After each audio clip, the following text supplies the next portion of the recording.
Kabanata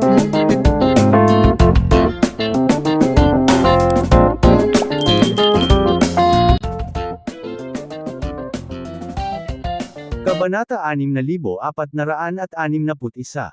Habang ang mga buhay na nilalang ng Ying World ay nakikibahagi sa isang matinding labanan, isang napakatinding Marcy Ice Power ang dumaan sa kawalan.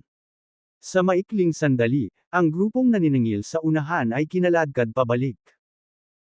Isang malakas na dagandong ang umalangaw habang ang berdeng toro ay nagpakawala ng malakas na sigaw, na tinatawag ang Marcy Ice Power mula sa lahat ng direksyon.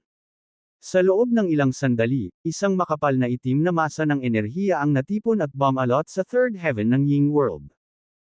Nilamon ng maitim na miasma, ang mga nasasakupan ng gobernador ng Yang, ang Vermilion Bird, White Tiger, at Black Tortoise na inilabas ay napasuko at nagbuga ng dugo habang sila ay dumanas ng matinding pinsala. Tanging ang gobernador ng Yang ang gumamit ng kanyang 6-star combat power at napanatili ang kanyang balanse sa ibabaw ng tautay. Ibinuka niya ang kanyang mga kamay at pinakawalan ang kanyang nakakahimok na Tai Chi power para itaboy ang Marcy Ice power na nakapaligid sa kanya. Ang lugar ay biglang nahulog sa isang panandaliang panahon ng katahimikan, katulad ng kalmado bago ang isang bagyo. Ang iba't ibang mga powerhouse sa kalangitan ay mabilis na muling nagsama-sama sa kanilang mga pormasayon, kasama ang gobernador ng Yang at ang tatlong simbolo sa isang panig at ang mga hukbo ng Ying World sa kabilang panig. Sa partido ng gobernador ng Yang, ang malawak na hukbo ng Ying World ay hindi gaanong mahalaga. Gayunpaman, si Hador, na nakasakay sa kanyang berdeng toro, at ang pulang-pula na dragon na nakaharap sa kanila ay nag-ingat sa kanila. Napasulyap siya sa mga ito, saka biglang itinapat ang palad niya kay Kaina. Gayunpaman, hindi niya binitawan ang pagkakahawak ng isa niyang kamay sa kanya, naglabas ng ilang balahibo habang siya ay napatumba. Si Irian na ngayon nasa totoong anyo na ay agad na ibinaba ang kanyang buntot at sinalo si Kaina. Pagkatapos, ibinalik niya ito sa kanilang pormasayon. Ang gobernador ng Yang, na pilit na inaangat si Tao Tai, ay nagsabi ng masama, "Oh, Hador, Irian, napagpasyahan na ba ninyong dalawa na ihinto ang pagtatago? Ngayong naiisip ko, wala nang mapagtataguan dahil nakarating na ako sa lungga mo, ha?" Mahinahong ngumiti si Hador at sinabing, "Akala ko ay tinuruan ka na ni Yeria kung paano sumunod sa mga patakaran sa ngayon, ngunit tila hindi mo pa rin makontrol ang iyong bibig." Itinaas ng gobernador ng Yang ang kanyang ulo at tumawa ng may pag-aalinlangan. Ang kanyang pagtawa ay napuno ng pangungutya, paghamak, at pagmamataas. Mula sa kanyang pananaw, ang mga powerhouse na maaaring makipaglaban ay naroroon na. Gayunpaman, ang pinakamalakas nilang si Hador ay nasa 3rd Zeklan rank lang at malayo sa kanyang tangkad. Ang iba pang mga kalaban ay walang banta laban sa kanya. Sabi ni Irian, bilang alipin ni Yeria, "Mahusay ang iyong ginagawa." Nang magsisimula na sana siya sa kanyang patayan, narinig niya ang maingay na boses ni Hador mula sa kawalan. "Paano kung ikaw ay nasa 6th Zeklan rank? Iyan ay walang espesyal." Ang ningning nito ay naging sanhi ng paglilipat ng mga kulay ng mundo at panginginig ng lupa. Ang malakas na puwersa ay napalitan ng marahas na hangin na humahampas sa lahat ng direksyon. Sunod-sunod na sumabog ang mga tropa ng Ying World sa ilalim ng mapang epong puwersa, na nagresulta sa isang madyugo at malagim na eksena. Kumunat ang noo ni Hador at itinaas ang kanyang kamay para ipatawag ang isang ink brush na naglalaman ng nakakahimok na Marcy Ice power.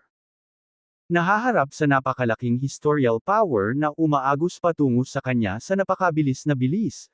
Mahinahon niyang itinaas ang ink brush at isinulat ang salitang, "Marcy Ice," sa walang laman. Ang salita ay mabilis na nadobol sa buong kalangitan, na bumubuo ng isang magaan na hadlang sa paligid ng mga buhay na nilalang ng Ying World. Napangiti ang gobernador ng Yang at sarkastikong sinabi, "Yoni's magic brush. Hindi ko inaasahan na ang Ying World ay nakakuha ng ganoong kat-anji tanging kayamanan. Nagulat ako nang makita ko ito dito. Gayunpaman, ang Ying World ay tiyak na mapapahamak. Kahit na magpakita si Yani ngayon, hindi magbabago ang kapalaran nito." Pagkatapos magsalita, iwinagayway niya ang historical sword sa kanyang kamay. Ang hindi mabilang na mga sword light ay agad na pumuno sa kalangitan at sinugod si Hador. Tumayo si Hedor at hindi man lang sinubukang iwasan ang pag-atake. Gamit ang tuloy-tuloy na paggalaw ng kanyang mga kamay, nagsulat siya ng ilang salita sa walang laman gamit ang magic brush. Ang mga salitang ito ay naging mga parang multo at mga binti sa buong kalangitan, bawat isa ay puno ng Marcy Ice power. Ang kapangyarihang pangkasaysayan ay nakipagsagupaan ng diretsyo sa parang multo at mga binti, na nagdulot ng malakas na dagandong. Ang mga shockwave mula sa impact ay kumalat, na sinisira ang halos lahat ng bagay sa Ying World. Ang mga protektado ng light barrier ay hindi makalaban sa lakas na tumatagos at natambo din sila sa dikalayuan. Ang labanan ay sumiklab sa pagitan ng mga kakilakilabot na magsasaka, na naging dahilan upang ang mga may 6-star combat power at mas mababa ay lubos na walang kapangyarihan. Kahit na ang mga individual na may 7-star combat power ay hindi maaaring makialam sa labanan. Sa taas ng ulo ni Hedor, nakakita ng pagkakataon si Irian. Ang kanyang napakalaking binasang katawan ay lumipad sa kalangitan habang siya ay nagpakawala ng isang dumadagandong na dagandong, nagpakawala ng nagniningas na apoy upang magbukas ng landas sa historial power.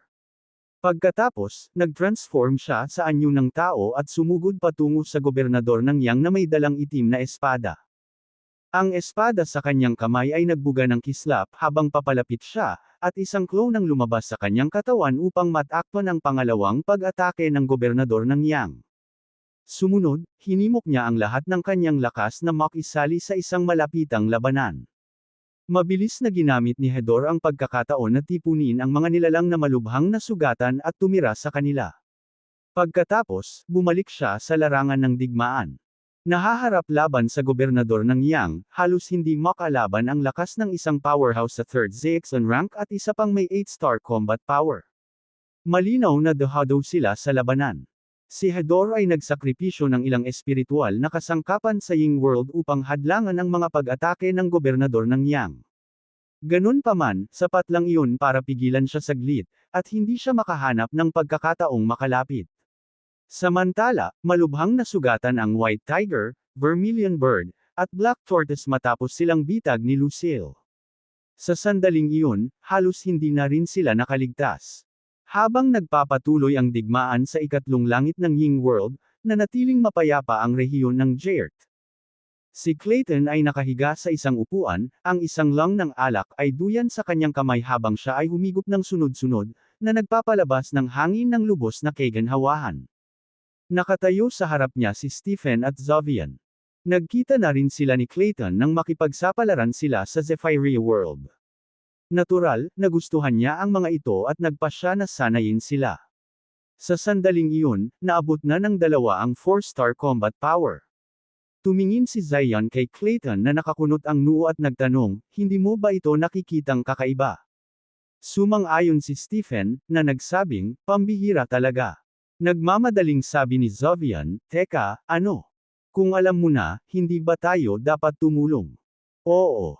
Kung aagawin nila ang kontrol, maaari itong magpahiwatig ng kabuoang pagkawasak para sa Ying World. Mabilis na dagdag ni Stephen. Tahimik na ininom ni Clayton ang kanyang alak, walang sinabi bilang tugon. Sa sandaling iyon, isang malabong figure ang bumungad at naging isang magandang babae. Sabi ni Luko, masyado kang walang muwang. Sa ating lakas, wala tayong maitutulong at mapapawi na lamang sa kawalan. Nang lumitaw si Luko, nagulat si Stephen at mabilis na sumilong sa likod ni Clayton. Gayunpaman, direktang hinarap siya ni Zovian, balak mo bang panuurin na lang ang pagbagsak ng Ying World? Sinulyapan muna ni Luko si Stephen nang hindi nasisiyahan bago sumagot, the Ying World won't necessarily be destroyed. Mayroon pa kaming tatlong mga pagpipilian upang i-save ito.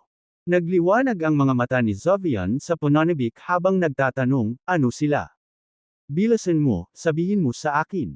Dahan-daang sinabi ni Luko, ang unang opsyon ay maghintay sa pinili. Kapag umalis siya sa pag-iisa, magkakaroon tayo ng pagkakataon. Sa kasamaang palad, ang posibilidad ay maliit, at ito ay medyo hanggal. Natahimik si Zovian. Ngumisi si Stephen, bakit mo pa sinasabi kong kalokohan? Sinaman siya ng tingin ni Luko, dahilan para mapaliit siya sa likod ni Clayton sa takot. Ang pangalawang opsyon ay lumipat, ngunit dapat tumulong si Clayton.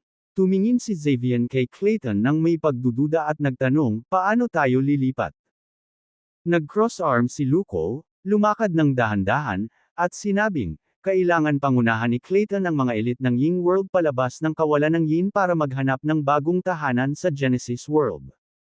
Sa paggawa nito, mapapanatili natin ang lakas ng Ying World. Tanong ni Zovian, ang Genesis Worlds ay mga fragment ng Tai Chi World. Hindi ba tayo pupunta sa ating libingan? Malamig na sagot ni Luko, kung gayon, kailangan nating humiga at iwasang makatawag ng anumang atensyon. Kailangan nating tiisin ang kahihiyan at yukit ito sa ating isipan. Pagdating ng panahon, putol ni Stephen, tama na. Hindi sasang-ayon ang mga nakatatanda sa Ying World. Mas gugustuhin pa nilang mamatay sa labanan kaysa mabuhay na mag-ingat sa mga pukana ni Tai Chi. Mabuti, biglang sumulpat si Luko sa tabi ni Stephen. Pagkatapos, sinabi niya, ang huling pagpipilian ay nasa amin. Nagtatakang tanong ni Stephen, kami. Ano ang magagawa natin? Tinitigan siya ni Luko at sumagot, we self-destruct. Ipinanganak ako mula sa Hongrom Essence, at ikaw ay mula sa Chaos Essence. Kung magsasama tayo, maa-activate natin ang Chaos Hongrom Formation na nakatago sa Ying World. May suppressive effect ang formation. Ang lakas ng kanyang tatlong simbolo ay bababa din sa ibaba ng Zeklan rank. Gumagamit ng Marcy Ice Power ang mga powerhouse ng Ying World. Kaya naman, hindi sila maaapektuhan. Nagulat si Stephen nang marinig ang huling mungkahi ni Luko. Hindi niya naisip ang kanyang sarili na gumaganap ng ganoong kabuluhang papel isang araw. Nadama niya na kung ang pamamaraan ay epektibong makakapagpatigil ng sapat na oras hanggang sa dumating si James upang iligtas ang araw, walang alinlangan na sulit ito. Sigurado ka bang gagana ito? Pagkatapos magtapos, itinaas niya ang kanyang ulo at tumingin kay Luko. Tumingin si Luko kay Stephen, at nagtanong, bakit ko itataya ang buhay ko kung hindi ako sigurado? Sa huli, ikaw ang baalang magdesisyon. Nababaliw ka na ba para dito? Desididong sinabi ni Stephen, kung posible, kung gayon ito ay isang tiyak na oo mula sa akin. Buo ang aking pananalig na titiyakin ni James na hindi mawawalan ng kabuluhan ang ating mga sakripisyo. Nagmamadaling tumutol si Zovian, hindi. Pareho kayong mamamatay at maaaring mawalan ng pagkakataong muling magkatawang tao. Biglang tumalikod si Luko at sumagot, kung mawawasak ang Ying World, naniniwala ka bang ililigtas tayo ng gobernador ng Yang? Kahit na iwasan niya tayong patayin ng tahasan, malamang na ikukulong at ipahiya niya tayo.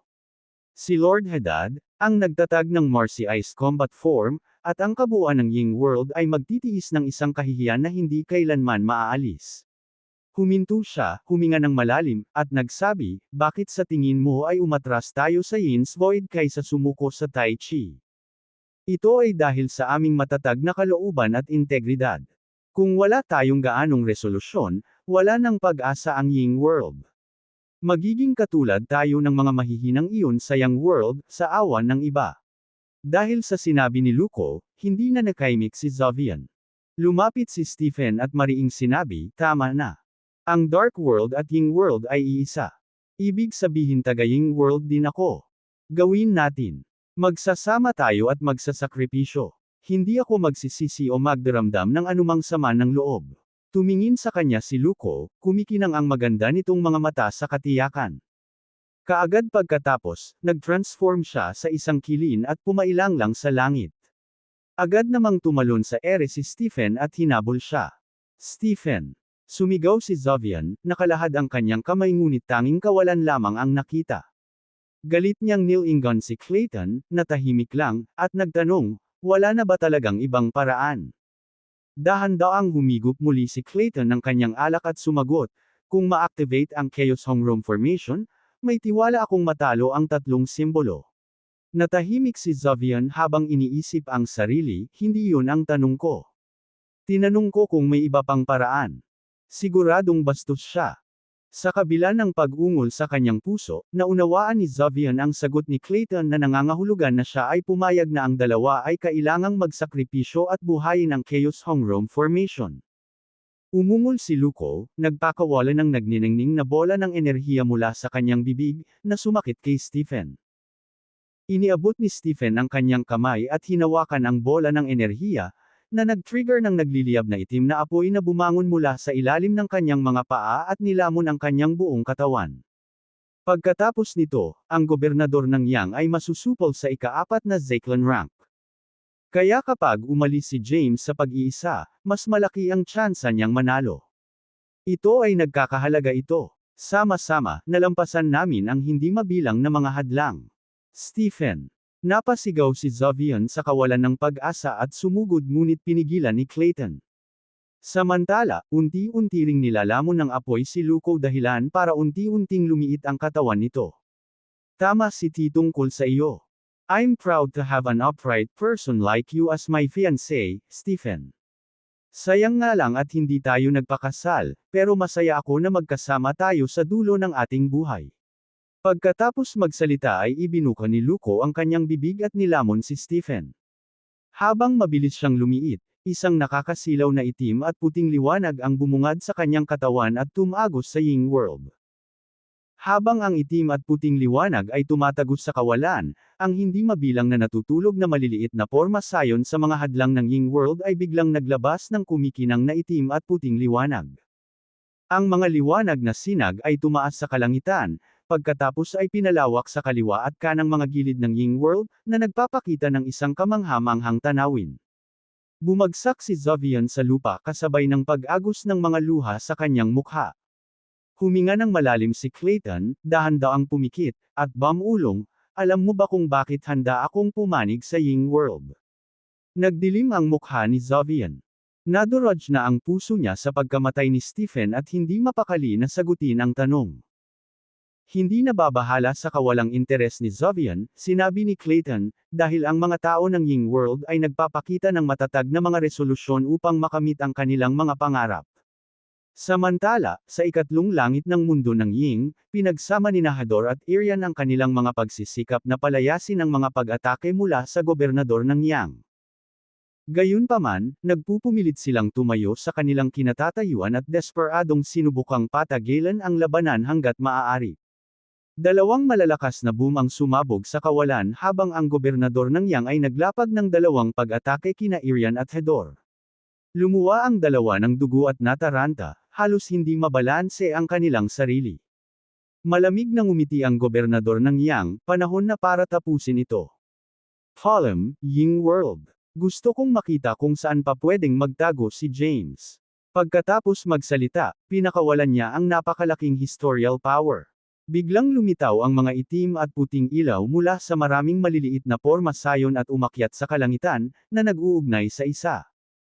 Ang mukha ng gobernador ng Yang na mayabang ng ngiti ay agad na napalitan ng pagkabigla, pagkatapos ay hindi makapaniwala matapos masaksihan ang palabas. Ang Chaos Hong Rome Formation. Ito ay imposible. Matagal na raw itong nawala. Paano pa ito maa-activate?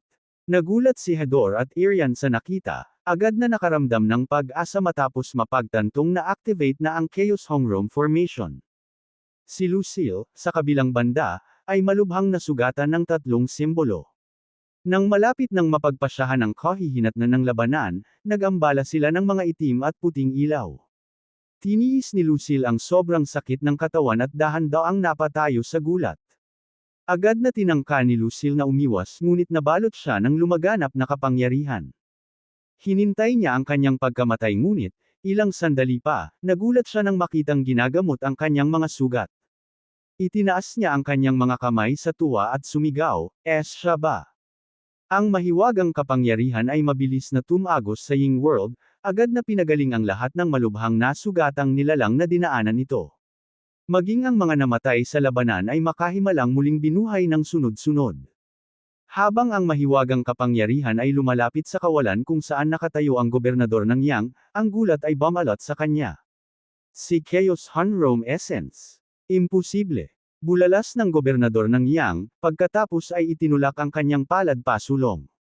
Ang kanyang kapangyarihang pangkasaysayan ay naging dalawang napakalaking kulay abong ilaw at sumakit patungo sa lumaganap na puwersa. Sa kanyang pagkamangha, Walang pagsabog matapos magbanggaan ang dalawang kulay abong ilaw, na ang misteryosong puwersa ay kumalat sa buong kawalan, ni isang ripple. Sa halip, nilamon ng misteryosong puwersa ang kanyang kapangyarihan. Ang gobernador ng Yang ay biglang sumigaw, "Imposible! Powerhouse ako sa 6th Zeklan rank." Desperado siyang nagpakawala ng ilan pang pag-atake patungo sa paparating na puwersa, ngunit napawalang bisa ang mga ito nang hindi nakipag-away. Kasabay nito, ang puwersa ay nagsimulang kumalat sa isang pagtaas ng bilis, at hindi nagtagal, siya ay napapalibutan. Nataranta, pinaandar ng gobernador ng Yang ang kanyang historial divine light at sinubukang patatagin ang kanyang nakapaligid na lugar. Samantala, ang misteryosong puwersa ay lumawak at bumalot sa nasugatang Hador at Irian, pagkatapos ay unti-unting kumalat sa buong Ying world. Si Hador at Irian ay nakaranas ng mabilis na paggaling mula sa kanilang mga sugat at tuwang-tuwa sila sa biglaang pangyayari. Sa sumunod na sandali, biglang nagbago ang ekspresyon ni Irian. Sumigaw siya, "Sir Hador." Sinusubukang tumakas ng gobernador ng Yang. "Hindi natin hahayaang mangyari iyon. Dapat natin siyang pigilan. Kapag ang pinili ay wala na sa pag-iisa, ito na ang magiging katapusan ng gobernador ng Yang." Sumigaw si Hador, mabilis na lumipad sa kawalan. Kasabay nito, hinarang ni Irian ang gobernador ng Yang at pinigilan ito sa kanyang mga landas. Kayong dalawa ay naghahanap ng kamatayan. Sa galit, ang gobernador ng Yang ay nilaslas ang kanyang historial sword sa isang mabilis na galaw at nagpakawala ng torrent ng sword light sa kalangitan. Sa isang kisap mata, sina Hador at Irian ay pinadala sa himpapawid at matinding na sugatan. Mabilis na sinamantala ng gobernador ng Yang ang pagkakataong umakyat sa langit at makatakas bago siya maabot ng Chaos Honrome Essence. Langit na selyo. Umalangaw-ngaw sa kawalan ng maingay na boses ni Hador. Ang colossal seal na naglalabas ng makukulay na liwanag na sinag ay bumaba mula sa kalangitan. Ang gobernador ng Yang ay tinamaan ng takot matapos makita ang selyo. Mabilis siyang umiwas at tumakbo papunta sa kumakalat na Chaos Honrome Essence. Sa sumunod na sandali, isang napakasakit na sigaw ang bumalot sa hangin habang ang historial power sa kanyang katawan ay naubos at nilamon ng Chaos Honrome Essence. Sina Hador at Irian, na pinagaling ng Chaos Honrome Essence, ay nagpalitan ng maluwag na tingin. "Mag-ingat ka, Sir Hador." Agad na nag-react si Irian, pumwesto sa harap ni Hador, at tinusok ng sword light. Bumagsak sa lupa ang napakalaking pulang dragon. Dahil malapit itong labanan, mabilis na natap ni Hador ang third Marcy Ice combat form. Ang makapangyarihang Marcy Ice power ay lumabas mula sa kanyang katawan habang siya ay mahigpit na nakikipaglaban sa gobernador ng Yang. Bumagsak sa lupa ang napakalaking katawan ni Irian, na nagdulot ng malakas na boom. Isang malakas na shockwave ang bumalot sa Ying world, na nagdulot ng malawakang pagkawasak. Sa kawalan, nanindigan si Hador laban sa libo-libong gobernador ng Yang na walang humpay at galit na pagsalakay. Gayunpaman, kalaunan ay binawian siya ng buhay sa matinding pinsala at natamba muli. Ang kanyang gininto ang katawan ay bumagsak sa Chaos Honrome Formation, at iniluwa niya ang isang subaw ng dugo bago bumagsak sa mga guho ng may malakas na kalabog. Naramdaman ni Hador ang matinding sakit mula sa kanyang panloob na mga pinsala, ngunit pinilit niyang tumayo. Basang-basa ang kanyang katawan sa dugo, at gulo-gulo ang kanyang buhok. Ang kanyang karaniwang matahimik na kilos ay matagal nang nawala. Sa pwesto nito ay ang mapupungay niyang mga mata na kumikinang na may walang humpay na determinasyon. Isang pagbabago ang dumig sa kanya, at ang kanyang maamong aura ay napalitan ng bangis. Sa sandaling iyon, puno ng kawalang kasiyahan at pag-aatubili ang kanyang mga mata na duguan na sumuko. Isang suntok na naman ang ginawa ng gobernador ng Yang, na muling nagpabagsak kay Hador. Suray-suray at bumagsak si Hador sa lupa, halos pagod na pagod.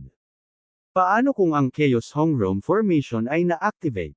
Maaari lamang nitong sugpuin ang aking paglilinang sa pamamagitan ng dalawang ranggo. Gayunpaman, nasa 4th Zeklan rank pa rin ako at kaya ko pa ring durugan kayong mga langgam ng Ying world. Hinablot ng gobernador ng Yang ang mahabang buhok ni Hador na puti niebe at tinapakan ang kanyang ulo, na nakasuot ng mahiyain. Sino ang mag-aakala na ikaw, isang dating iginagalang na figure, ay mauuwi sa aking awa? Sa kabila ng kahihiyan at sakit mula sa kanyang mga sugat, napanatili ni Hedor ang kanyang dignidad at nagtiis ng walang ingay. Matatag siyang naniniwala na ang pag-asa ng Ying World ay hindi pa napapawi. Hanggat nabubuhay pa ang pinili, maaari silang mabuhay. Ang gobernador ng Yang ay humihingi ng may pagkukunwari, sabihin mo sa akin kung saan mo itinago si James. Ayokong magdala ng dugo sa Ying World kung hindi dahil sa kanya. Kung tutuusin, dati kaming magkakaibigan. Gayunpaman, papatayin ko ang lahat sa Ying World kung hindi mo siya ibibigay. Noy isang kaluluwa ang maliligtas. Sa harap ng mga pagbabanta ng gobernador ng Yang, umubo ng dugo si Hedor at humagalpak ng tawa. Anong nakakatawa? Nag-alab ang galit ng gobernador ng Yang. Hinawakan niya ang buhok ni Hedor at pilit na hinayla. Napaatras ang ulo ni Hedor, pinilit siyang tumingin sa langit. Ganun pa man, walang humpay ang kanyang pagtawa. Ang gobernador ng Yang ay umungal, bakit ka tumatawa? Maniwala ka sa akin, papatayin ko ang lahat sa Ying World sa sandaling ito. Puno ng dugo ang mukha ni Hedor, ngunit patuloy itong tumawa ng mapanghamon at sumagot, well. Sa kaibuturan mo, alam mong ito ang magwawakas para sa iyo at sa Tai Chi sa sandaling lumitaw siya. Muntik ko na siyang mabugbog hanggang mamatay noong nakaraan. Naniniwala ka ba talagang matatakot ako sa kanya? Kumpiyansa nang umiti si Hedor at sumagot, oo naman. Kung may lakas ka ng loob, sumigaw ka para labanan ka ni James ng 3 beses. Lumuhad ako at magpapasakop sa iyo kung gagawin mo ito. Tumawa ng mapang-uyam ang gobernador ng Yang, bakit hindi? 30 beses ko pa itong gagawin. Muling sumigaw ang gobernador ng Yang, lumabas ka, James. Gayunpaman, walang tugon. Maghandang lumuhad, Hedor, ang gobernador ng Yang ay nanunuya at naghandang sumigaw sa huling pagkakataon. Mahinahong sumagot si Hedor, gawin mo. James, duwag ka. Ipakita ang iyong sarili, ikaw na piraso ng tae. Halika at, ang boses ng gobernador ng Yang ay biglang hamina. Ang isang biglaang pag-akyat ng kakaibang pagbabago bago ng enerhiya ay sumabog sa kawalan. Di nagtagal, tinakpan ng makapal na kulay abong ulap ang Ying World at mabilis na gumuhit sa nakakalat na Chaos Hongrome Essence. Humahalaklak si Hedor. Anong mali? Dapat kang magpatuloy. Makapal na kulay abong ulap ang tumatakip sa kalangitan, at ang tunog ng mga kampana ay umaalingaw-ngaw sa buong kalangitan. Siya, na nakabisado ang Marcy Ice Combat Form, ay nakakuha ng Golden Bones Nirvana at umabot sa Declon Ramp. Isang malamyos na kampana ang tumunog sa makapal na kulay abong ulap na tumatakip sa kalangitan habang nagsasalita siya. Biglang, ang isang kampana ay dumami ng 1,000 beses at lumitaw mula sa kulay abong ulap. Ang tunog ng kampana ay umalingaw-ngaw ng malakas sa buong Ying World, at tinakpan ng dream energy ang buong lugar. Anuman ang ranggo ng paglilinang, ang iba't ibang nabubuhay na nilalang ay sunod-sunod na bumagsak sa tulad ng panaginip. Maging ang mga nasa labanan ay tumigil sa kanilang mga sagupaan at inantok sa antok. Bukod sa mga tunog ng chimes ng kampana, wala nang ibang maririnig sa buong Ying World. Ang gobernador ng Yang, na nakatayo sa ibabaw ni Hedor, ay biglang nanginig ng hindi sinasadya. Umiling siya at mabilis na naglagay ng historial divine light sa paligid niya para itakwil ang dream energy. Sa sandaling iyon, isang kapansin-pansing gwapong lalaki ang lumabas mula sa makapal na kulay abong ulap. Siya ay may mahabang buhok na kulay abo, at ang kanyang katawan ay naglalabas ng maningning na kulay abo, itim, at puting liwanag na sinag. Siya ay may malakas na aura, na nagmumula sa katahimikan at kapangyarihan na katulad ng isang Diyos na bumababa sa mortal na kaharian. Dahil sa kawalan ng paniniwala, nanginginig ang boses ng gobernador ng Yang habang binibigkas niya, ikaw. Imposible. Hindi ito pwede.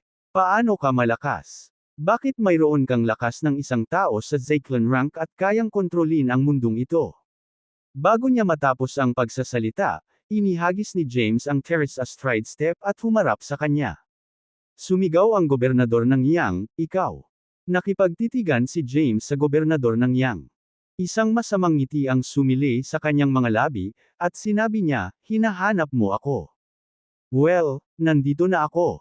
Wham! Isang suntok ang pinakawalan ni James at tinusok ang gininto ang katawan niyang governor.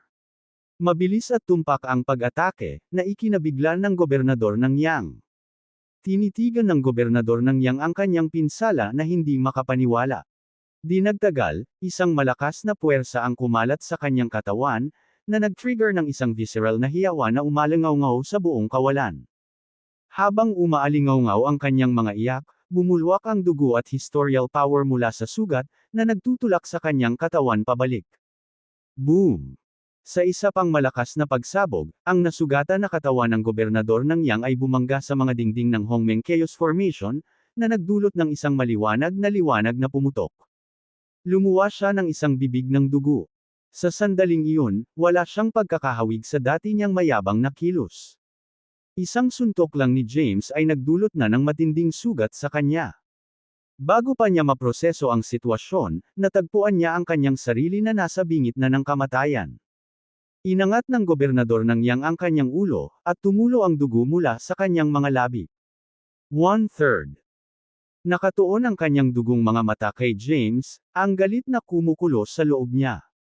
Kahit na pinagkadalubhasaan ni James ang 4th Marcy Ice Combat Form, itinuring ng gobernador ng Yang na hindi kapani-paniwalang maabot niya ang Zeklan rank. Pagkatapos ng matinding pinsala, hindi siya makapaniwala. Gayunpaman, hindi may kakaila ang ebidensya. Hindi niya kayang baguhin ang katotohanan kahit gaano pa niya ito pinigilan. Isa samantala, nilingon ni James si Hedor, na mahinang nakahiga sa lupa, at nagtanong, "Ayos ka lang ba, Sir Hedor?" "Hindi sapat na patayin ako," sigaw ni Hedor bilang tugon, pinilit ang sarili na bumangon sa kabila ng kanyang mga pinsala. Nang makita si James, nawala ang kawalan ng pag-asa sa mukha ni Hedor, at humagalpak siya ng tawa. Ang tanawin ay nagdulot ng hindi masabi na pakiramdam ng trahedya sa lugar.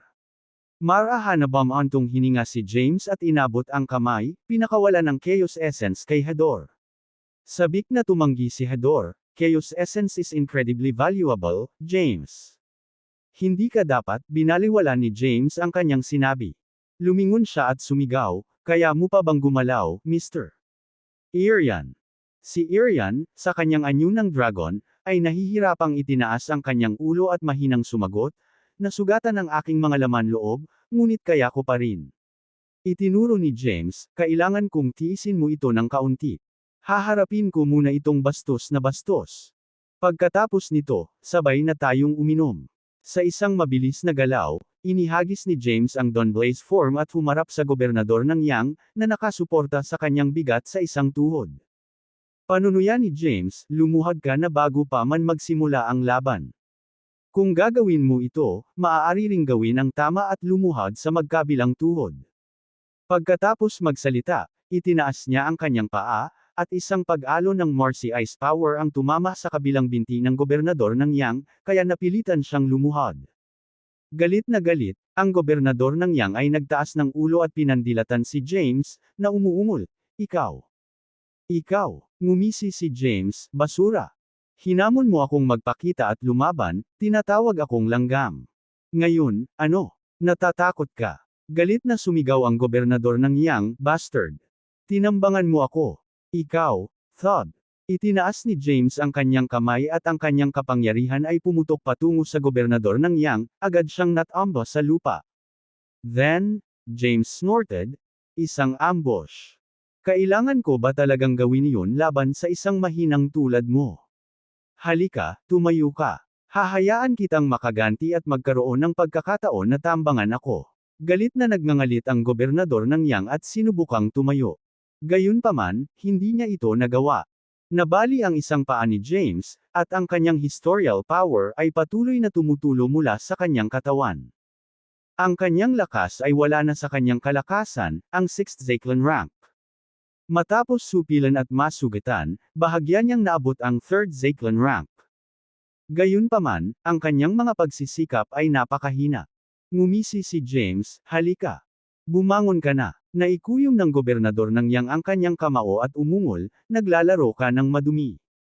Mababa ang tingin ko sayo." Napangiti si James sa amusement matapos marinig ang kanyang hysterical rumble. Nagdudulot ka ng kahihiyan sa kanyang pangalan. Napangiti si James matapos marinig ang sinabi ng gobernador ng Yang at inabot niya ito para tulungan siyang tumayo. Dahil dinadala ko na ang kahihiyan sa kanyang pangalan, maaari ko ring dalhin ito sa sukdulan. Wham! Bang! Wham! Paulit-ulit na sinuntok ni James ang mukha ng gobernador ng Yang hanggang sa damyugo ng husto ang ilong nito. Dumura siya, kasama ang ilang ngipin na natanggal. Matapos maghatid ng 10,000 suntok, sa wakas ay itinigil ni James ang kanyang mga pag-atake at inihagis ang gobernador ng Yang sa lupa. Hindi makilala ang mukha ng gobernador ng Yang. Ang kanyang ulo ay mahinang tumagilid habang hinahabol ang kanyang hininga. Umiling si James at sinabing, sa totoo lang, medyo na-disappoint ako. Akala ko gagawa ka ng dissenting sparring partner pagkatapos kong lumabas sa pag-iisa. Gayunpaman, hindi ka kahanga-hanga at medyo mahina. Ang gobernador ng Yang ay nakahandusay sa lupa, puno ng dugo. Inilahad niya ang kanyang kamay at sinubukang bamulong ng isang salita. Gayunpaman, natagpuan niya ang kanyang sarili na walang lakas. Hindi niya akalain na ang kanyang transcendent power sa 6th Zeklan rank, na hindi matitinag sa Genesis Worlds, ay mauuwi sa ganoong kahabag-habag na kalagayan. Ang gobernador ng Yang ay nagmamakaawa na kinilala na si James ay nawalan ng kakayahan. Hindi lamang nasira ang kanyang cultivation base, ngunit ang kanyang gintong katawan at mga buto ay nawasak. Maging ang kanyang mga panloob na organo ay dumanas ng matinding pinsala. Ang kanyang pagkamatay ay tila hindi maiiwasan maliban kung ang isang hindi inaasahang intervention ay mahimalang naganap. Hindi niya maiwasang makaramdam ng matinding pagkatalo. Simula nang lumitaw si James, hindi na siya nagkaroon ng pagkakataon na gumawa ng kahit isang hakbang. Matapos mapanatili ang isang pag-atake lamang, ganap na nawala ang kanyang pagiging epektibo sa labanan. Siyempre, makakahanap siya ng aliw na natalo siya dahil sa pagsupil ng Chaos Hongrome Formation. Gayunpaman, sa loob-loob niya, alam niya na kahit na sa kanyang kalakasan, maaaring hindi siya magkaroon ng pagkakataon laban kay James.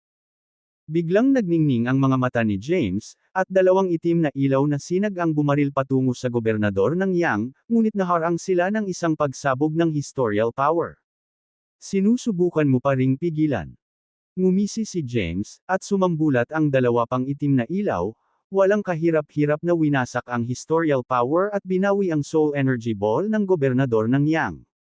Ang gobernador ng Yang ay sumigaw sa takot, hindi. Hindi, James. Ikaw salungguhit, bago pa matapos magsalita ang gobernador ng Yang, iniunat ni James ang kanyang palad at pinakawala ng curse magic na naglalaman ng mga itim na inscription patungo sa soul energy ball. Ang gobernador ng Yang ay nanginginig sa matinding paghihirap. Gulong-gulong siya sa lupa habang nakahawak sa kanyang ulo at nagpapakawala ng matatamis na hiyawan. Akala mo ba papatayin kita at bibigyan kita ng pagkakataong muling magkatawang tao upang magsimulang muli? James remarked with a sardonic grin. Nakagawa ka ng hindi mabilang na kalupitan. Ang pagtatapos ng iyong buhay ay magiging masyadong maawin. Kung natatakot kang bumaba dito, ipagpatuloy mo ang panunood mula sa 33 Heavens. Umalangaw-ngaw ang boses ni James sa buong lugar na umabot sa tenga ng lahat. Si Hador, ang unang lumabas sa panaginip, ay agad na lumitaw sa tabi ni James. Napabuntong hininga siya sa hindi makapaniwala matapos masaksihan ang dating arrogant na gobernador ng Yang na nabaluktot. Hindi niya inasahan na ang isang tila mabigat na powerhouse sa 6th Zeklan rank ay hindi gaanong mahalaga kay James, na parang isang insekto lamang. Tinitigan niya si James at nagtanong, naabot mo na ba ang 7th Zeklan rank? Nagkibit balikat si James. To be honest, hindi rin ako sigurado. Gayunpaman, kung isa sa alang-alang ko ang pagpasok ko sa ginintoang katawan ng gobernador ng Yang at ginawa siyang walang kapangyarihan, dapat ay medyo malakas ako, tama ba? Nagulat si Hador sa sagot ni James kaya muntik na siyang madapa. Hindi niya inaasahan na magiging ganoon kabilas ang mga pagpapabuti ni James na maging siya, ang kagalang-galang na Yin Ancestral God, ay nagpakitang napakahina kung ikukumpara. Bakit wala pang galaw? Talaga bang pinaplano niyang iwanan ang kanyang sangla, ang gobernador ng Yang? Nagsalubong ang kilay ni James. Pinaikit ni Hador ang kanyang mga mata, habang nag-iisip, tiyak na tinitimbang niya ang kanyang mga pagpipilian. Sa pag-activate ng Chaos Honrome Formation dito, marahil ay nag-aalangan siyang magpakita. Napakahusay. Tapos, ililigtas ko muna ang alagad ko at ang fiancé niya, napabuntong hininga si James. Pagkatapos, ipinikit niya ang kanyang mga mata at nagsimulang iguhit ang nakapalibot na chaos essence mula sa paligid patungo sa kanyang ginintoang katawan. Para itong ilog na umaagos sa malalim na dagat. Maya-maya, ganap na natanggap ni James ang chaos essence sa loob ng Ying World, at dalawang nagniningning na espiritual na perlas ang nagkatawang tao sa kanyang mga kamay. Ang isang perlas ay kumikinang na may maapoy na pulang kulay, habang ang isa naman ay naglalabas ng nakapapawing pagod na asul na aura. Ang parehong mga perlas ay naglabas ng mahinang mga palatandaan ng buhay, kahit na mahina. Matapos lamunin ni James ang natitirang kamalayan at kaluluwa ni Yanni, nakuha niya ang isang Marcy Eye Soul at minana ang ilan sa mga alaala at kaalaman ni Yanni. Kaya naman, alam niyang ang dalawang perlas sa kanyang mga kamay ay mga pagpapakita ni Luko at Stephen. Ang isa ay isang nilalang na pinangalagaan ng Chaos Essence, samantalang ang isa ay sa pamamagitan ng Hongrome Essence. Ang Chaos Hongrome Formation ay maisa sa aktibo lamang kapag ang dalawa ay nagsakripisyo ng kanilang sarili at nagsanib. Kung wala ang kanilang walang pag-iimbot na sakripisyo upang buhayin ang porma sayon at sugpuin ang gobernador ng Yang gayon din ang tatlong simbolo, hindi mabubuhay si Hador, at Irian hanggang sa umalis siya sa pag-iisa. Ang dalawang entidad na ito ay karapat-dapat ng malaking papuri para sa kanilang pagkabukas palad at katwiran. Sa sandaling iyon, isang magandang silhouette ang biglang lumitaw sa kawalan at mabilis na dumapo sa harap ni James at Hador. Tatlong kalabog ang umalangaw habang itinapo ng babae ang tatlong nilalang sa harapan nila na parang walang kwentang basura. Nagulat sina James at Hador sa nakita. Ang tatlong nilalang ay nagpakita ng magkakaibang anyo, bawat isa ay may kanya-kanyang kakaiba. Ang isa ay kahawig ng isang nagninangas na ibon, at ang mahinang apoy ay bumalot sa katawan nito. Gayunpaman, ang mga pakpak nito ay punit-punit at bali. Ang pangalawang nilalang ay isang pagong, na may 9 na ulo. Ngunit ngayon, 8 sa kanila ang deform na hindi na makilala. Ang huli ay may kamukha ng tigre. Ang katawan nito ay basang-basa sa dugo at malubhang na sugatan, na ang puwersa ng buhay nito ay mabilis na nawawala. Napatitig si James kay Lucille at nagtanong. Ang tatlong simbolo ay may lakas sa Zyklon rank, ngunit pinilit ninyong dalawa silang bumalik sa kanilang orihinal na anyo. Pagkatapos, ibinaling niya ang kanyang atensyon sa gobernador ng Yang, na sumisigaw pa rin sa sakit. Sinadya ni James na tumutulo ang bawat salita ng panunuya, "See this mess. Ito ang iyong mga mahihinang subordinate. Kung hindi ka tatawag para iligtas ka ng nanay mo, baka ito na ang katapusan mo." Ang gobernador ng Yang, na ang hitsura ay deform na hindi na makilala, ay ibinukas ang kanyang mga mata ng malabo. Ang kanyang tingin ay nahulog sa tatlong simbolo na bumalik sa kanilang orihinal na anyo. Bumilis ang tibok ng kanyang puso, at isang panginginig ang damaloy sa kanyang gulugod. Hindi niya akalain na nasa ganoong ketukot-takot na kalagayan. Hindi lamang siya dumanas ng matinding kahihiyan, ngunit ang kanyang kaligtasan ay nasa panganib din. Sa sandaling iyon, nabalot siya ng panghihinayang dahil sa pakikipagsapalaran sa kawalan ng Yin. Napagtanto niyang masyado niyang minamaliit si James. Hinawakan siya ni James at tinuya, "Tawagan mo siya. Tingnan natin kung lalapit siya at lalabanan ako para iligtas ka." Nang inag ang katawan ng gobernador ng Yang, at mahinang sinabi niya, "Ang nanay ko ay hindi madaling matakot gaya ko, James. Kinikilala kong malakas ka, ngunit hindi mo matatakasan ang Tai Chi World at ang mga batas nito. Gusto mo pa bang magsalita ng matigas?" Sinabi ni James, na pinalo ng isang malakas na suntok ang gobernador ng Yang, na pinalipad siya sa malayo. Bumagsak ang gobernador ng Yang, ngunit sumugod si James at ibinaba ang kanyang mga paa, pinabalik siya sa ere. Ang pag-ikot ay paulit-ulit, na ang gobernador ng Yang ay tinatrato na parang shuttlecock. Nakaramdam ng hiya at panunuya, napasigaw siya sa matinding paghihirap. Hindi na nakatiis, ang gobernador ng Yang ay sumigaw, "Ina, iligtas mo ako." Sa kasamaang palad, walang mga palatandaan na nagmumula sa langit ang makikita. Tiniis ng gobernador ng Yang ang mga sipa ni James at kalaunan ay nagsimulang humagulgol. Hindi pwede. Umiiyak ba siya ngayon? Lumitaw si Clayton at mabilis na bumaba mula sa kawalan. Ibinaba muli ni James ang kanyang binti, itinuro ang gobernador ng Yang sa kalangitan. Pagkatapos, lumingon siya kay Clayton at nagtanong, nasaktan ka ba? Handa akong masaktan, pero wala akong pagkakataon simula nang dumating ka sa tamang panahon. Nagkibit balikat si Clayton. Tumawa si James at nagtanong, nasaan ang asawa at mga kaibigan ko? Nagulat si Clayton, pagkatapos ay sinulyapan si Hador at sinabing may bahid ng kahihiyan. Siyempre, sila ang nasa unahan, lumalaban sa mga sumasalakay na puwersa na pinamumunuan ng gobernador ng Yang upang maghayganti. Bahagyang tumanggo si James bilang tugon. Biglang may kumulog na kulog mula sa langit.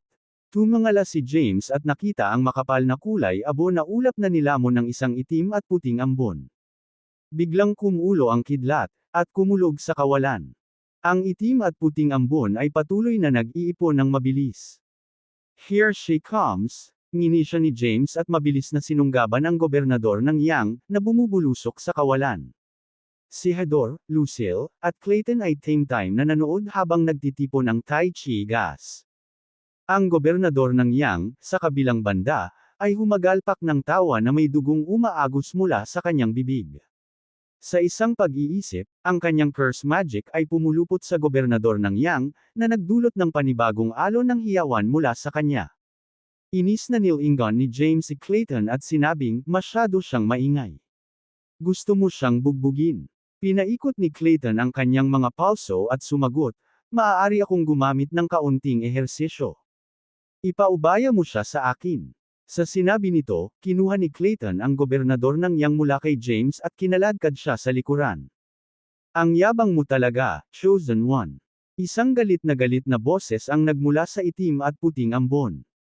Napangiti ng mahina si James at sinabing, ayoko sa tono mo. Umalangaw-ngaw ang malakas na dagandong mula sa black and white mass. Pagkatapos, isang parang multo ang ibinagsak mula sa langit.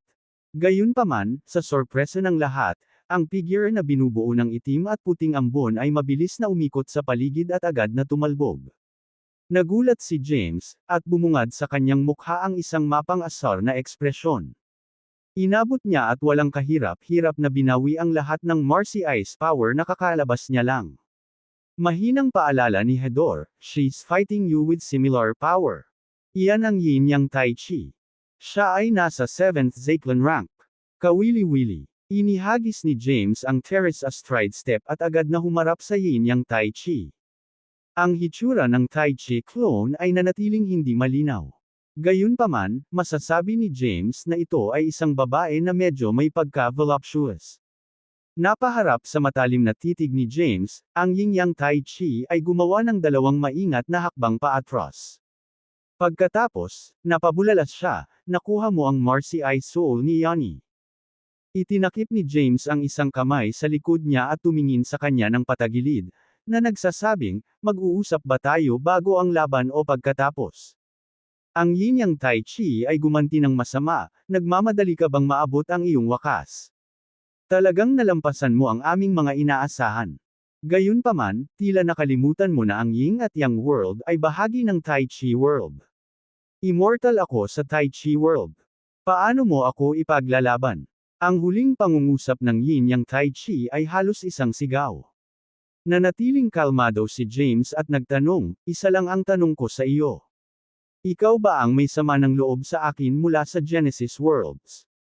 Hinigpitan ng Yin Yang Tai Chi ang kanyang mga kamao at sumagot, ako ito, ngunit hindi rin ako, pinutol siya ni James, cut the crap. Ang sagot mo ang magdedetermina kung mabubuhay ka o mamamatay ka. Galit na sumigaw si Tai Chi, mapangahas. Hindi mo ba narinig ang sinabi ko kanina? Nabawasan ang pasensya ni James habang pinapaikot-ikot ang kanyang mga daliri. Bigla siyang nag-cast ng Dawn Blaze form at nawala. Nagulat, ang Yin Yang Tai Chi ay sumigaw, bumalik ka, James. Hindi pa ako tapos magsalita, .og. Ang kanyang mga salita ay naputol, at siya ay nagpakawala ng isang mahinang ungol. Si James ay lumitaw sa kanyang likuran at gumawa ng suntok, na pinapante siya sa malayo. Mga kasuklam-suklam at hindi marangal na pamamaraan. Ang Yin Yang Tai Chi ay sumisigaw nang mabawi niya ang kanyang balanse, At pagkatapos ay nagpakawala siya ng malakas na Tai Chi power. Hindi mabilang na itim at puti na mga diagram ng Tai Chi ang lumundag patungo kay James, bawat isa ay may dalang mapanirang puwersa na kayang basagin ang buong mundo. Nang malapit nang maabot ng mga pag-atake si James, isinagawa niya ang terrace astride step at gumawa ng 8 hakbang pasulong, pinahinto ang lahat sa paligid niya. Pagkatapos, inactivate niya ang Dawn Blaze form at tinapakan ang Tai Chi powers para lapitan ang Yin Yang Tai Chi. Ikaw. Ang ekspresyon ng Yin Yang Tai Chi ay namutla sa gulat. Bago pa siya makapagsalita ng isa pang salita, nakita niya ang isang nakakatakot na alon ng evil sword energies na bumababa mula sa itaas niya.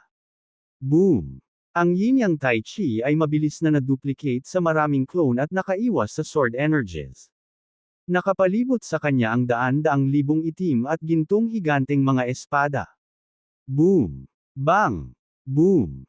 Ang kalangitan ay napuno ng patuloy na dumadagandong na pagsabog habang ang lightsaber ay napunit sa hangin. Ang mga pag-atake ni James ay nagbigay sa Yin Yang Tai Chi clone na walang pagkakataon na makatakas, na sinisira ang mga ito ng sunod-sunod. Nang makita ang gayong nakakatakot na bilis at lakas ng pag-atake, ang Yin Yang Tai Chi ay agad na bumangon sa hangin at nagkalat sa isang itim at puting ambon, na nagtangkang tumakas para sa kanyang buhay. Nag-transform si James sa kanyang anyo ng tao, sumisigaw, "Bakit ka tumatakbo? Bumalik ka rito." Habang nagsasalita siya, inabot niya at hinawakan ang kawalan. Isang malakas na Marcy Ice power ang bumaril patungo sa itim at puting ambon. Ang kapangyarihang Marcy Ice ay nagpakita sa libo-libong ilusyon ng mga kamay, na umaabot sa ambon. Nang makita sila, nataranta ang Yin Yang Tai Chi. "Ha! Pumasok ka dito kung maglakas loob ka." Sumigaw ang Yin Yang Tai Chi, pagkatapos ay umiwas sa ambon. Sa susunod na sandali, ang ambon ay lumundag na may kasamang kulog at nagpakawala ng mga kidlat sa direksyon ni James. Lumingon ang Yin Yang Tai Chi at nakita si James na tumatakbo papunta sa kanya. Hindi napigilan ni James at hinarap ang mabangis na pagsalakay. Sa pamamagitan ng Marcy Ice power na dumadaloy sa kanya, sunod-sunod niyang winasak ang mga kidlat at sumulong sa kawalan na parang isang mabigat na mandirigma. Ang Yin Yang Tai Chi ay sumigaw na may nanginginig na boses, "Nakakahanga.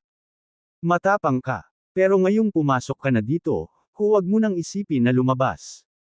Pagkatapos magsalita, itinulak niya ang kanyang mga palad at muling nagpakawala ng kidlat kay James. Bilang depensa, ikinaway ni James ang kanyang kamay at hinimok ang kanyang Marcy Ice power, na agad na naging sanhi ng ilang papasok na lightning boots na sumabog. Ang Yin Yang Tai Chi ay umungal at agad na nahati sa maraming clone muli. Tapos, sabay-sabay nilang sinisingil si James. Sa harap ng kanilang mga pag-atake, nanindigan si James nang hindi umiiwas o umaatras. Panay ang galaw niya habang tinawag niya ang hindi mabilang na higanteng mga kamay para durugan ang mga paparating na clone. Depensa ni James laban sa mga pag-atake na may kahanga-hangang bilis at napakalakas na lakas, na naging sanhi ng mabilis na pag-ikot ng itim at puting ambon. Kaagad pagkatapos, ang mga kidlat ay na-neutralize din. Mayroon pa bang ibang trick na gusto mong subukan? Dalhin mo sila. Mula sa kawalan, umalangaw-ngaw ang boses ni James na parang demonyo, puno ng hangarin na pumatay. Ang Yin Yang Tai Chi ay nabigla. Ikinumpas niya ang kanyang kamay, at ang kanyang Tai Chi powers ay natipon sa isang nakakatakot na buhawi, na agad na nilamon si James. Boom! Ang malakas na pagbagsak ay umalangaw-ngaw sa hangin, at ang buhawi ay agad na nabasag. Sa susunod na sandali, sumugod si James at nagmaterialize bago ang Yin Yang Tai Chi.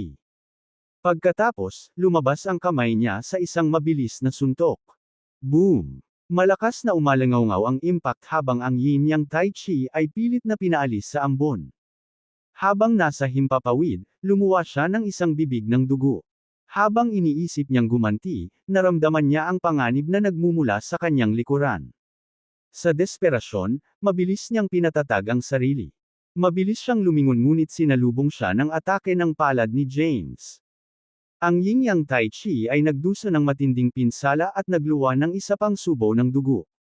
Kasabay nito, nagsimulang tumulo ang kanyang Tai Chi power. Bawat isa ay nagbutok ng isang pares ng mahabang espada, isang itim at isang puti. Sabay silang sumugod kay James. Isang mahigpit na malapitang labanan ang naganap sa tatlo. Pinagmamasdan ni Hador at Lucille mula sa ibaba, natulala sa makapidyo hiningang tanawin. Sa loob ng umiikot na itim at puting ambon sa kawalan, ang mga figure ay kumikislap sa gitna ng siklab ng mga sword lights na sinamahan ng isang symphony ng mga pagsabog. Sunod-sunod na alon ng napakalaking kapangyarihan ang umagos mula sa magulong ambon, na naghatid ng isa pang mapangwasak na dagok sa Ying World. Maging si Hador at Lucille ay kinailangan ding umatras para makaiwas sa mga mapanirang puwersa. Nag-aalalang tanong ni Lucille, "Can 49 win? Kailangan ba nating tumulong?" Mataimtim na sumagot si Hador, "Iyan ay nasa pagitan ng mga powerhouse sa 6th Zaclan rank o mas mataas pa. Sa ating kasalukuyang lakas, hindi man lang tayo makakalapit sa larangan ng digmaan." Napabuntong hininga si Lucille sa sagot. Sa kabila ng pagiging aware sa pambihirang kakayahan ni James, hindi niya maalis ang kanyang pagkabalisa. Pagkatapos ng lahat, ang impresyon na si Tai Chi ay hindi magagapi ay nakaukit sa kanyang isipan. Dahil sa kasalukuyang kahusayan ni James, ang labanan ay magiging puno ng panganib, kahit na siya ay nakikipaglaban lamang sa isang clone ng Tai Chi. Biglang, isa pang nakakabinging pagsabog ang nagmula sa itim at puting ambon. Sa sumunod na segundo, ang isang parang multo na lalaki na may dugong bumubulwak mula sa kanyang mga labi ay pilit na inilabas mula sa ambon, na humahagis kay Hador at Lucille. "Kunin mo siya!" Sumisigaw si Hador, itinaas ang kanyang maitim at mahabang espada habang determinado siyang sumulong. Hinawakan ni Lucille ang kanyang espada at sinundan ito ng walang pag-aalinlangan. Pinagsabay-sabay nila ang mga pag-atake mula sa magkabilang gilid, na inilagay ang lalaki sa pagitan nila. Sabay-sabay na tumama ang kanilang mga pag-atake, na nagdulot sa kanya ng pagkabuwal sa lupa na may matinding pinsala. Upang maiwasan ang anumang potensyal na counter-attacks, sinisingil nila siya muli. "How dare you?" Ungol ng lalaki, at pagkatapos ay isang nakakatakot na Tai Chi power ang sumambulat mula sa kanya at pinaalis ang dalawa. Sa isang biglaang pangyayari, isang makinang na golden sword light ang lumabas mula sa ambon at ibinaon ang lalaki. Matapos ang pagsuray-suray ng ilang hakbang, bumagsak siya sa lupa. Nakabawi sa suntok si Hador at Lucille at agad nilang nasaksihan ang pagtagas ng Tai Chi power ng lalaki mula sa kanyang katawan, na nag-transform sa kanyang tunay na anyo. Ipinahayag nito ang sarili bilang isang napakalaking puting isda. Matapos ang ilang saglit na pag-flap ng buntot ay bumigay na rin ito sa wakas. Napabulala si Lucille, "Wow! Natalo na ba ang Tai Chi?" Nag-aalalang sabi ni Hador, "Kakaiba. Iyon ay dapat na ang yin-yang Tai Chi." Walang pagkaantala, sinugod ni James ang madilim na figure na humahampas sa lupa. Gulat na bulalas ni Hador, "Ay sinaw. Ang yin-yang Tai Chi ay hindi lamang isang clone. Ito ay dalawa. Ang yin ay ang itim na puwersa, at ang yang ay ang puting puwersa." Pagkatapos, nagliyab siya sa sword lights at dumiretso kay James. Malapit nang maubos ang yin Tai Chi. "Mag-ingat ka, James." Nagmamadaling sumigaw si Hador patungo sa kawalan. Ang madilim na figure ay biglang nagbago sa isang itim na masa at hamabi sa mga puwang sa pagitan ng sword light sa kalangitan. Pagkatapos, mabilis nitong inikot si James. Nakaranas si James ng hindi maipaliwanag na sakit na damaloy sa kanyang katawan. Pakiramdam nito ay ang bawat bahagi ng kanyang katawan ay sumailalim sa hindi mabilang na masasamang pag-atake. Kasabay nito, ang kanyang kaluluwa ay parang nasusunog ng apoy. Ang masakit na masakit ay hindi matiis. Arg! Sa isang dagandong, ang ultimate golden body ni James ay sumabog na may kasamang agos ng nagbabala na kulay abu, itim, at puting enerhiya, na pinawi ang itim na ambon sa paligid niya. Sa susunod na sandali, ang katawan ni James ay natatakpan ng maitim na karayom, na nakausli sa bawat pulgada ng kanyang balat, at umagos ang dugo mula sa mga micro-wounds. Sa maingat na inspeksyon, naging maliwanag na ang mga maitim na karayom na ito ay hindi mga karayom, ngunit ang mga mini-sword ay lumiit sa sukdulan. Walang humpay nilang inubos ang Marcy Ice power ni James. Suray-suray si James at natagpuan ang sarili na nakaluhod sa lupa sa susunod na sandali. Pinagtibay niya ang sarili gamit ang isang kamay, at sunod-sunod na ubo ang lumabas sa kanyang bibig. Sumigaw si Lucille sa pagkabalisa, 49. Susugod na sana siya pero pinigilan siya ni Hedor. Mamamatay ka. Kung pupunta ka ngayon doon, magiging pabigat ka lang. Sa sandaling iyon, isang malakas na tawa ang nagmula sa itim na masa sa kawalan. Unti-unti itong bumangon sa langit at naging madilim, nagbabala na figure. Umalangaw-ngaw sa buong lugar ang kanyang masamang boses, isang patunay ng kanyang pangangibabaw. Sa sandaling iyon, tila iginigiit niya ang pangangibabaw pagkatapos niyang makuha ang mataas na kamay. Naniniwala ka ba talaga na ang pagmaster ng Marcy Ice Combat Form ay hindi ka magagapi, James? Naabot mo lang ang 5th Zaclan rank.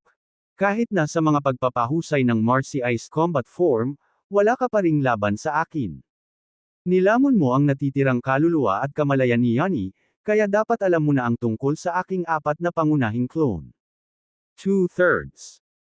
Gayunpaman, ikaw ay walang alam tungkol sa aking iba pang 4 na subsidiary clone sa loob ng mga ito. Ang tinatawag na black and white, yin and yang, good and evil, at blessing and misfortunate ay magkapares, kung saan ang isang aspeto ay nagsisilbing pangunahin at ang isa naman ay ang auxiliary. Ang mga nauna ay nagsasagawa ng mga pangunahing tungkulin, samantalang ang huli ay mga pandagdag na tungkulin. Akala mo ba posibleng maalis ako dahil lang sa nagawa mong pilitin ang katapat kong siyang Tai Chi, sa kanyang orihinal na anyo? Hindi mo ba napagtatanto na subsidiary clone ko lang siya? Habang bumabaon ang mga salita ng Yin Tai Chi, nanatiling tahimik si James. Gayunpaman, ipinakita ni Hedor at Lucille ang mga ekspresyon ng lubos na pagkagulat habang nanunood mula sa kawalan. Hindi nila inaasahan na ang tunay na lakas ni Tai Chi ay umabot sa ganoong nakakatakot na taas. Maaari siyang magkaroon ng malaking clone, ngunit mayroon din silang kamalayan na bumuo ng mga auxiliary clone. Sa hindi mabilang na mga entrepok, si Tai Chi ay hindi naging idol, at ang kanyang lakas ay lumago ng malaki. Tumigil sa pagtawa ang Yin Tai Chi at mapanghusgang tumingin kay James. Ikaw ay walang ingat at sinamantala, ngunit iniisip pa rin namin na ikaw ang pinaka-katangi tangi at promising na individual sa mga hindi mabilang na nilalang ng Tai Chi world. Huminga ng malalim ang Yin Tai Chi at sinabing, para sa mga may hinanakit ka, malaya kang gawin ang gusto mo sa kanila. Ang Ying World, Forlet Land, Skynet, at ang mga nabubuhay na nilalang ng Iustasek na pinapahalagahan mo ay maaari ding muling lumikha ng bagong Ying World at muling isama sa Tai Chi World. Sa paggawa nito, ang iba't ibang mundo at buhay na nilalang ay magiging payapa. Nang mapagmasdan ang pananahimik ni James, biglang naging malamig ang tono ng Yin Tai Chi, na nagbabala sa kanya, ito ang pinakamapagbigay na alok na maibibigay namin sa iyo, James. Lahat ng bagay na pinapahalagahan mo ay magiging ligtas hanggat gagawa ka ng tamang desisyon. Kung ipipilit mo na lumaban sa amin, kung gayon hindi kami magdadalawang isip na patayin ang iyong kaluluwa dito at ngayon, at hindi ka na mag-iiwan ng pagkakataong muling magkatawang tao. Higit pa riyan, buburahin namin ang lahat ng iyong minamahal. Nang marinig ang mga salita ng Yin Tai Chi, dahan-daang itinaas ni James ang kanyang ulo na may ngiti. Nag-aalalang sigaw ni Hedor, hindi ka dapat pumayag, James. Iyon ang parehong trick na ginamit niya kay Franciscus. Sa susunod na sandali, ang Yin Tai Chi ay nagwagayway ng kanyang kamay at nagpakawala ng isang mabigat na Tai Chi power para selyuhan sina Hedor at Lucille. Sino ka para matakpan ang usapan natin, mayabang na sigaw ng Yin Tai Chi. Pagkatapos, nilingan niya si James at sinabing, panahon na para magpasya. Dahan-daang bumangon si James sa lupa at pinunasan ang dugo sa kanyang bibig. Inabot niya, at isang chaos absent ang nagmaterial sa kanyang kamay. Tapos, sabay-sabay niyang nilunod ang alak. Samantala, ang Yin Tai Chi ay matiyagang naghintay para sa kanyang tugon. Maya-maya, inangat ni James ang ulo niya at nagtanong, hindi ko masyadong naintindihan lahat ng sinabi mo kanina. Hinihiling mo ba sa akin na maging gobernador ng Yang? Sumagot ang Yin Tai Chi, oo. It's a revered position, and, biglang putol ni James, ibig sabihin kailangan kitang tawaging nanay. Umubo ang Yin Tai Chi, hindi makapagsalita sa kanyang tanong. Casual na sinabi ni James, dagdag pa, ang reputasyon ng gobernador ng Yang ay nadungisan. Ang paglalagay sa akin sa ganoong posisyon ay para akong itinapon sa kaguluhan. Ito ba ang iyong ideya ng kagandahang loob at katapatan? Higit pa rito, ang pagiging Yang Yi ay parang may mga sugat sa iyong ulo at nana sa iyong mga paa. Masyadong nasira ang reputasyon na iyon, casual na sabi ni James. Ang paglalagay sa akin sa ganoong posisyon ay parang paghahagis sa akin sa cesspool. Nasaan ang sincerity mo? Ang Yin Tai Chi ay puno ng nakakatakot na enerhiya habang siya ay sumagot, huwag mong pilitin ang iyong limitasyon, James. James snapped back, bakit ang dali mong Mayrita? Mayroon ka bang sinseridad na makipag-ayos na kunin ako sa ilalim mo o hindi? Nagulat, ang Yin Tai Chi ay pinigilan ng kanyang galit at sumagot, sige, ano ang gusto mo? Let's cut to the chase. Nakangiting sagot ni James, mas ganon. Ang posisyon ng gobernador ng Yang ay masyadong marumi para sa aking kagustuhan. Ito ay hindi kapani-pani walang kawalang galang para sa iyo na mag-alok nito sa akin. Ako ay isang napakasimpleng tao at hindi kailanman naging isa para sa walang kabuluhan o kapangyarihan. Kulang na lang ako ng ilang katulong. Ngumisi ang Yin Tai Chi at sinabing, magiging madali iyon. Bumaba ka rito at ipakita ang iyong sarili. Naiinip na sabi ni James, mukhang reasonable ka ngayon, kaya akala ko matalino ka. Pero ngayon kinu-question ko ang katalinuhan mo. Sumagot ang Yin Tai Chi, ikaw. Sumigaw si James, bumaba ka rito. Hinihiling kong maging alipin kita. Dapat mong simulan ang pag-unawa sa iyong posisyon at kung paano maglingkod sa iyong Panginoon. Ang Yin Tai Chi ay nagalit sa kanyang mga salita, at isang nakakatakot na aura ang lumabas sa kanyang katawan. She declared, binigyan kita ng pagkakataon, James. Dahil hindi mo ito pinahahalagahan, huwag mo akong sisihin sa pagiging walang awa. Bilang tugon, inihagis ni James ang garapon ng alak sa kanyang kamay sa Tai Chi power na nakatutok sa kanya. Pagkatapos, inihagis niya ang terrace astride step at umakyat sa kalangitan. Kasabay nito, ang mga mini-sword na naka-embed sa kanyang katawan ay agad na inilabas. Ang kanyang ultimate golden body na nababalot ng dugo ay gumaling kaagad ng kanyang chaos essence. Lumapit si James sa Yin Tai Chi ng sunod-sunod, na lumalaban sa kanyang mga paghihigpit sa Tai Chi power. Tinapakan niya ang mga mini black sword, at tila tumigil ang paligid. Ang Yin Tai Chi ay sumigaw sa takot, hindi ito maaaring mangyari. May powers. Bago siya makatapos, na-control ni James ang napakaraming itim na espada at nag-utos patungo sa Yin Tai Chi. Ang kanyang katawan ay natagos ng maraming beses. Ang Yin Tai Chi ay nagluwa ng isang subaw ng dugo, at ang itim na enerhiya sa paligid ng kanyang katawan ay nagsimulang pumutok ng marahas. Sa isang dagandong, sinubukan niyang kumawala mula sa Marcy Ice combat power at bumalik sa itim at puting ambon sa hangin. You should stay, utos ni James at inabot ang kawalan. Isang napakalaking kamay ang lumabas at sinalo ang Yin Tai Chi, pilit na kinaladkad ito pabalik. Sa kaway ng kamay, nagpakita si Lizzie kasama ang Years 1 Genesis Bell at agad na nakuha ang Yin Tai Chi. Ang Yin Tai Chi ay nagpakawala ng nakakatakot na hiyaw habang walang tigil siyang humahampas sa mga dingding ng original Origin Bell. Gayunpaman, ang kanyang mga pagsisikap ay napatunayang walang saysay. Subukan nating pindutin ang kampana ng 2 beses. Marahil ay makukuha ko ang Tai Chi power, mungkahi ni James. Pagkatapos, itinaas niya ang kanyang kamay at nag-bell. Ang malakas na sigaw ng Yin Tai Chi ay umaalingaw-ngaw mula sa loob ng kampana sa bawat pagtama. Sa pagkabigo ni James, hindi niya naramdaman ang anumang kapangyarihan na hinihigop. Napagpasyahan niya na hindi ma-extract ng Years 1 Genesis Bell ang Tai Chi at historical power. Biglang tinanong ni James si Lizzie, paano natin maihahayag ang totoong anyo niya? Sumagot si Lizzie, gusto mo siyang matulog. Natigilan si James. Naisip niya, bakit ang babaeng ito ay may napakaruming pag-iisip. Sumagot si Lizzie, siya ay isang isda. Kung gusto mong makita ang tunay niyang anyo, kailangan mong bugbugin siya hanggang sa bumalik siya rito. Kung tungkol sa kanyang anyo ng tao, ang kanyang pangunahing sarili lamang ang mayroon.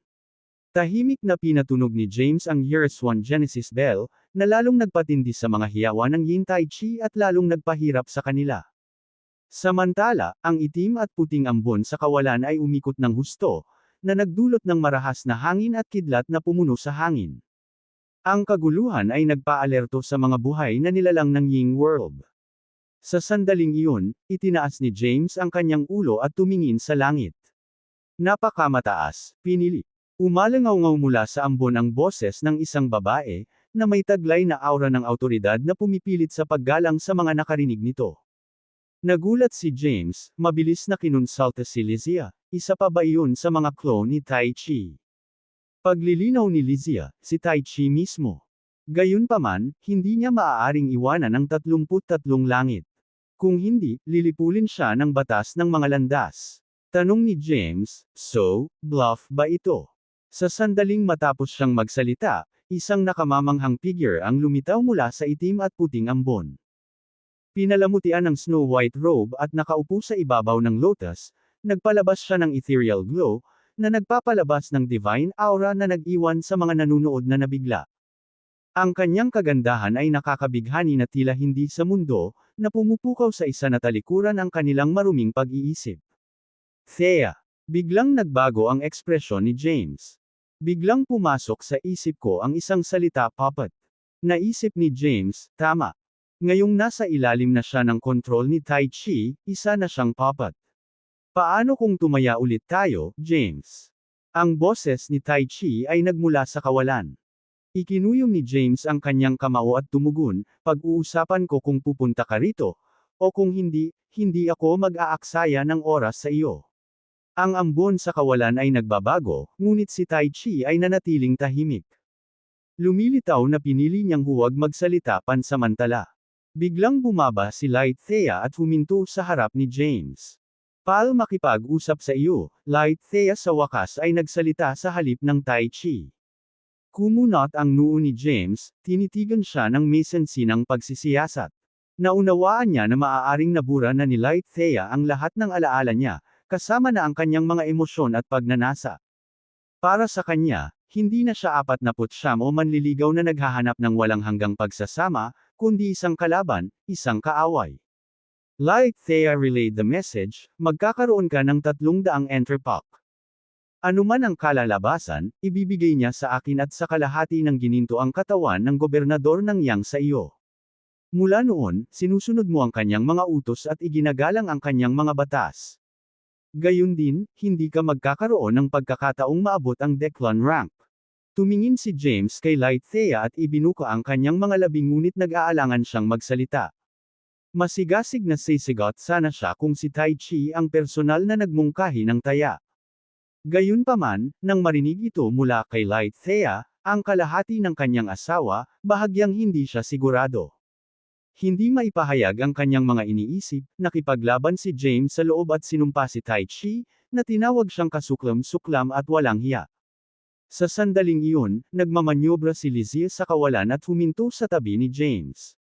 Nagtatakang tumingin kay Light Thea, nagtanong, ikaw ba talaga yan Thea? Buhay ka pa. Tumingin si Light Thea kay Lizzie na may bakanteng ekspresyon.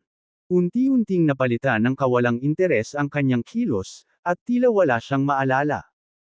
Agad na pinadalhan ni James si Lizzie ng isang telepathic na mensahe, pinupunan siya sa backstory ni Light Thea at ibinigay sa kanya ang lahat ng mga detalyeng alam niya. Malungkot na bumantong hininga si Lizzie, kahit na, hindi natin siya kayang labanan, di ba? Tumingin si James sa kanya ng komplikado at pumikit. Wala siyang naramdamang hilig na aliwin ang panukala ni Tai Chi dahil wala itong apela sa kanya. Gayunpaman, iniisip niya kung maaari niyang makuha si Light Thea at ang posibilidad na maibalik ang kanyang mga alaala kahit na minamanipula siya ni Tai Chi. Maingat na tinitimbang ni James ang mga panganib, sa huli ay nagpa siya laban sa pagsang-ayon sa taya. Kahit na may chaos yin yang eyes, hindi niya matiyak kung ang Light Thea na nauna sa kanya ay authentic. Kung ito ay tunay na Light Thea, ang pagpigil sa kanya ay maaaring magresulta sa pinsala at selyuhan ng kanyang kapalaran ng kapahamakan. Bukod dito, nanatiling hindi sigurado kung maaapektuhan si Dark Thea at ang Tai Chi Tribulation kung mapipilitang muling magkatawang tao si Light Thea. Napagpasyahan niya na ang mga pusta ay masyadong mataas at hindi katumbas ng panganib. Tumingin si Lizzie kay Thea at mahinang bumantong hininga, bumalik ka at hilingin mong bumaba si Tai Chi. Kung hindi, walang dapat pag-usapan.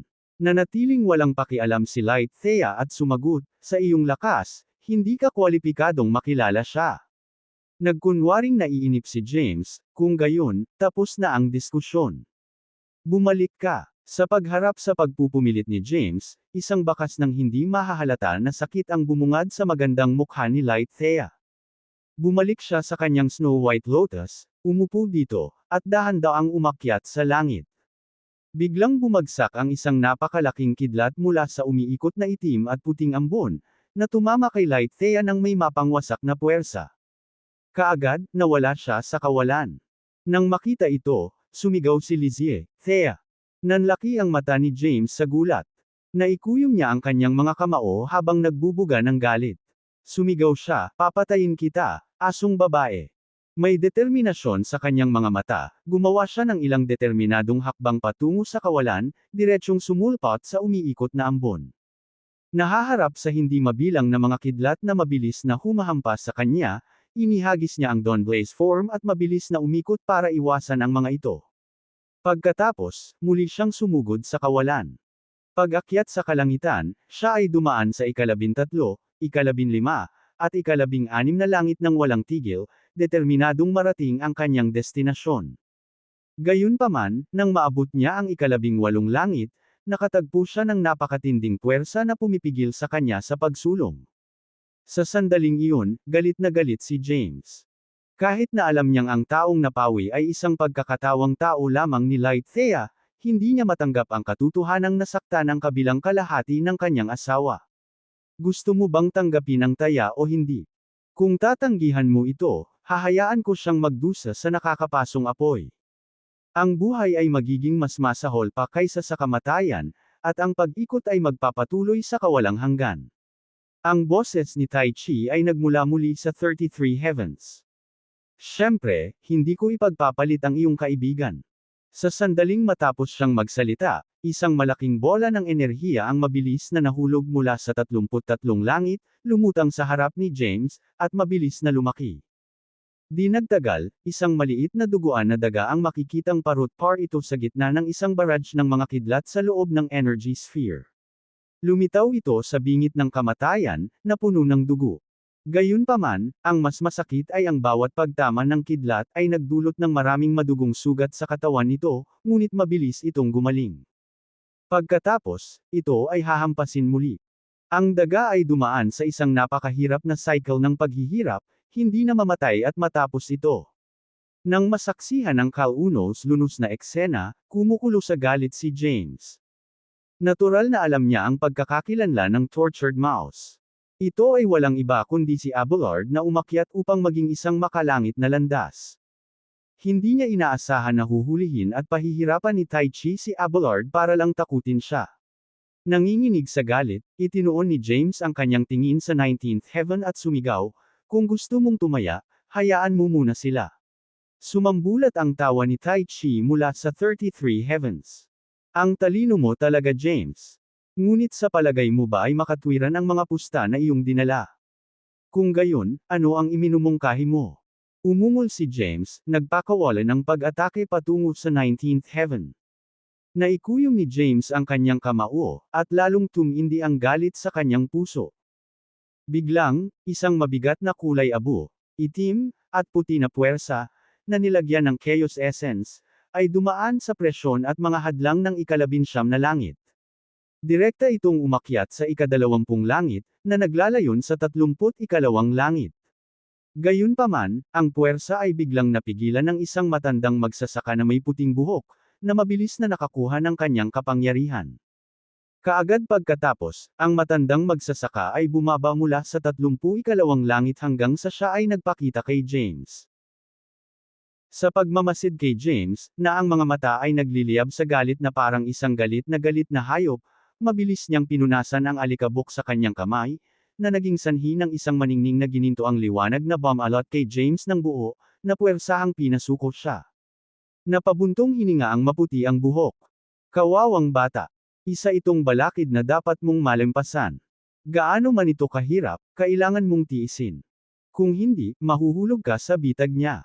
Sa sandaling iyon, si James ay nanginginig ng hindi mapigilan, ang kanyang mga mata ay nagniningas na pula, na katulad ng isang uhaw sa dugo na hayop. Ang kanyang Marcy Ice power ay bumangga laban sa gintong kalasag, sinusubukang labagin ang pagpigil at sumugod sa 33 langit.